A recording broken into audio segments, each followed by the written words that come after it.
All right, the United States has lifted restrictions on travel from several countries. They've been in place for more than a year and a half. From Monday, fully vaccinated travelers at airports and land borders will be allowed to enter the U.S., but you must have proof that you've been inoculated. Our correspondent Simon Marks following this one for us. He joins us now live. So is there just one condition that people are fully vaccinated to enter the U.S., or are there more to this, Simon?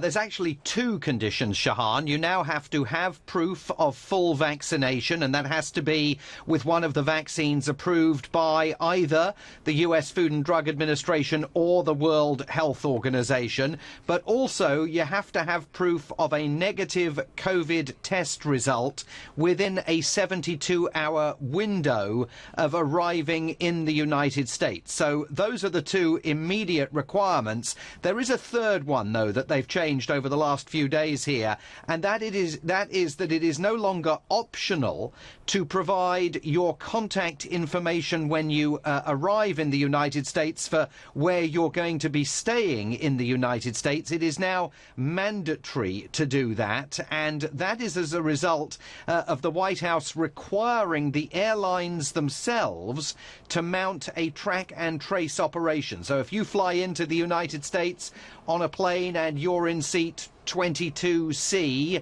and subsequently the person in seat 22B tests positive for COVID-19, it will be up to the airline to engage in track and trace to tell you that you have been exposed to COVID-19 and that you need to isolate, which is why you're required to provide that contact information. So it's going to be pretty thorough. So in South Africa, of course, we're using Johnson & Johnson and Pfizer.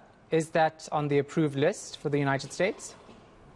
Yeah, those are both covered. Those are both covered because they're recognised by the World Health Organization. There were some questions about whether AstraZeneca was going to be recognised by the United States because, of course, it's not authorised for use here. But it is on the list along with the Chinese vaccines and the Indian vaccines. The big one that's not recognised is the Russian Sputnik vaccine, which is still applying for World Health Organization recognition.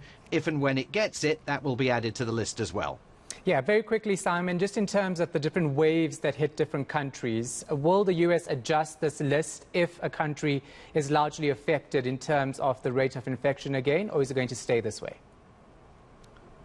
Well, that's the big question. You know, the Biden administration has been so stung by the diplomatic blowback of its refusal to drop these travel restrictions much earlier in Joe Biden's presidency that I think they will be loath to snap them back into place. However, this is a White House that insists it is always guided by the science, and so if there is a dramatic uptick of infections in any given country, they obviously reserve the right to implement a fresh travel restriction.